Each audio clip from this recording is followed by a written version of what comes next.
欢迎来到新兴消息频道，请订阅频道，所以大家不要错过当天最热门的新闻。我们今天的时事通讯包括以下内容：同是经商剧，赵露思珠帘玉幕和谭松韵蜀锦人家谁更胜一筹？优酷今年是和古装女主经商剧杠上了。上半年有张婧仪的《西花纸》女主卖糕点，11月份有赵露思的珠帘玉幕卖珠宝，12月份又有谭松韵的蜀锦人家卖蜀锦和丝线，观众难免审美疲劳，播出效果也是一部不如一部。珠帘玉幕刚完结不久，蜀锦人家就接上了，而且背景都是唐朝，都是讲女主做生意。当蜀锦人家播出时，在喊阿耶的时候，真的梦回珠帘玉幕里面的女子都在喊阿耶，还真的有点串戏。前后脚播出类型差不多，难免引发观众对比，会发现二部剧真的有很多相似之处。开局情节有点像，女主都是走美强惨赛道的。珠帘玉幕端午的母亲身上有被人觊觎的血珠，为了端午能健康长大，她一出生就被母亲送给别人收养，但还是在长到10来岁时被抓来做了猪奴，过得很苦。后来一步步逃离出猪场，上了燕子经商船，从广州一路到西域，慢慢学会做生意。经历了亲人朋友惨死后，在扬州落脚开了明镜台自制琉璃，生意越做越大。而蜀锦人家季莺莺的阿耶，是一周声名在外的蜀锦之父季归南，因为他研发出了最鲜艳的蜀红丝，被当地势力觊觎打压。心机的刘警官竟然诬陷季归南在贡锦上以次充好，当场就被官员屠杀了。季莺莺小年纪目睹亲爹被杀，还背上被诬陷的罪名，有了心理阴影了。这简直是天崩开局啊！季莺莺这遭遇像极了珠帘玉幕燕子精，怀璧有罪，导致家族被陷害，苦了活下来的人。端午和季莺莺在经商路上遇到的阻碍都差不多，就是要和有权势背景的人斗。端午从西域回来后就改名苏幕遮，拉拢一堆歌姬入股，创立了明镜台，但郑家一直在使坏，让他生意做不下去。好在有燕子精和张晋然的帮忙，最终斗垮了郑家，抓到了黎龙道，查清了背后势力，一网打尽，才能还商到清明。而蜀锦人家季莺莺长大后也开始做生意，和一群无权势背景的朋友成立了飞花会，并且在新任警官杨静兰的帮助下，凭借自己精湛的染色技艺，让浣花染坊名声逐渐打响了。但季莺莺的阻碍很多，最大的阻碍就是被当地权势滔天的牛家给欺压。牛将军有军功，在地方称霸，当地无人敢和他作对。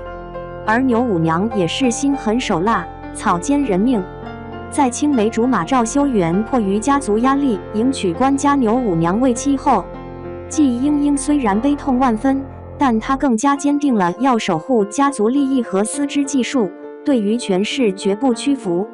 地头蛇都难斗过，季家的染布技艺，尤其是蜀红这一秘方，还引来了南诏国亲王白王的觊觎，开始起兵攻打益州，企图一举夺得蜀锦技艺。季莺莺和杨静兰并肩作战，共同抵御外敌。由公认的95扛剧花赵露思搭档刘宇宁主演的《珠帘玉幕》惨遭收视滑铁卢，豆瓣评分也只有5.8分。而以90扛剧花谭松韵主演的《蜀锦人家》也没能冲出重围，竟然连1000的集均都难以达到，可见也是彻底扑了。难怪会有网友评论经商101可以集体埋了，剧情老套，情节大差不差，观众审美疲劳了。而且播出的这些经商剧都各有各的问题。珠帘玉幕赵露思很美，但美得过于现代化了，妆容现代化，高颅顶、卷发、修身求福一应俱全。最后的结局还是 B 的，从头到尾就只有女主有主角光环，其他人都死得很随意。现在观众对 B 结局真的很难接受。蜀锦人家虽然没开分，口碑也很糟糕。前几集的基调还挺欢快，感觉没珠帘玉幕那么悲，但剧情也演得假。比如季英英为了不赔本，拿狗吓唬花掌柜，逼迫对方重新写下契约。还有女主在赌场里大杀四方，是靠好记性记牌，这些情节都很鬼扯，处处开挂。还有抠图痕迹明显，男主骑着马出场的镜头色调和周围人明显不在一个图层上，男主那发型乱糟糟，还有毫无气色的脸也备受吐槽。男3号更是因为换脸了，一到动态就假的不行，都很影响观剧体验。所以剧集扑街还真是不冤枉啊，制作太差了。那么你觉得这2部剧谁更胜一筹呢？2清一色4-5星好评。这一次谭松韵又拿到了好的剧本。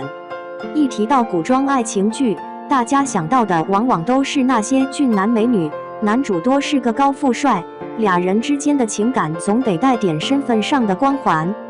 女主爱男主是看上人家的身份，男主爱女主倒也有一把身份的钥匙在那儿，让人觉得是个霸道总裁的范儿。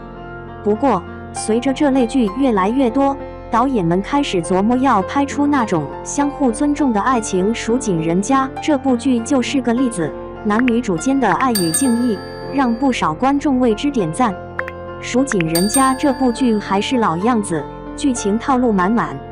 女主的短板一览无遗，尤其跟男主一对比，立马就显得格外弱势。她因为身份地位的缘故碰上了不少麻烦，蜀锦便是最大的牵绊。可是经过他们俩的拼搏，最终迎来了甜蜜的爱情。这部剧一播出去，众人都举手点赞，豆瓣上好评如潮，简直是甩了个痛快。互相尊重的爱意，蜀锦人家里的人可是把礼节搞得一丝不苟啊，特别是男主，他对女主的爱可不是出于同情，也不是为了她的颜值，只是因为她就是季英英。杨三郎心里边全是季英英，嘴上也是念叨着她，可他却没想着强迫自己去爱，甚至他也没觉得一定能得到这份感情。说白了，他心里有这么个姑娘爱，可惜总是克制住了。这种含蓄的爱意啊，真是让不少人佩服得五体投地。轻喜剧风格，蜀锦人家这剧依旧是那种轻松搞笑的风格，这在古装剧里可算是家常便饭。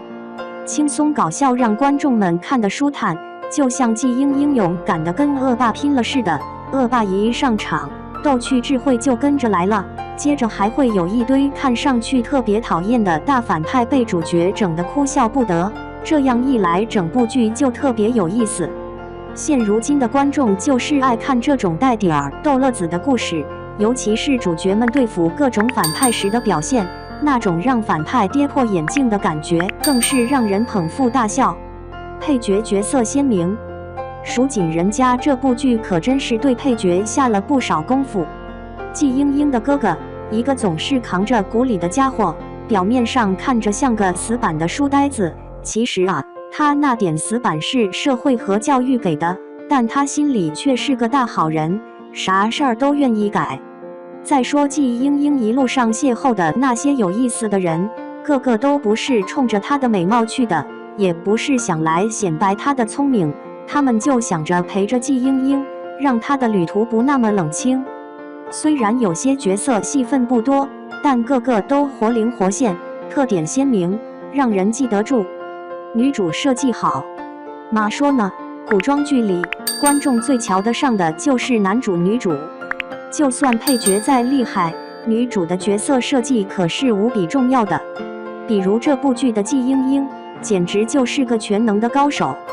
有才华，懂得蜀锦的银针技艺，她可不呆板，善用她的优势，连大反派都敢当面对。虽说那对是带刺的，对于爱情，她有自个的见解，跟杨三郎见面时，也能压住那份情感，知道什么时候该放松，绝对不做作。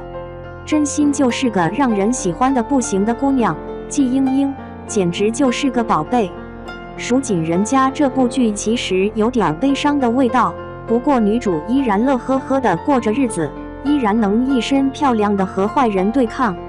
在这部轻松搞笑的剧里，观众们不仅能找到自己爱笑的桥段，还能享受扣人心弦的剧情，真的是一部让人看得爽的电视剧。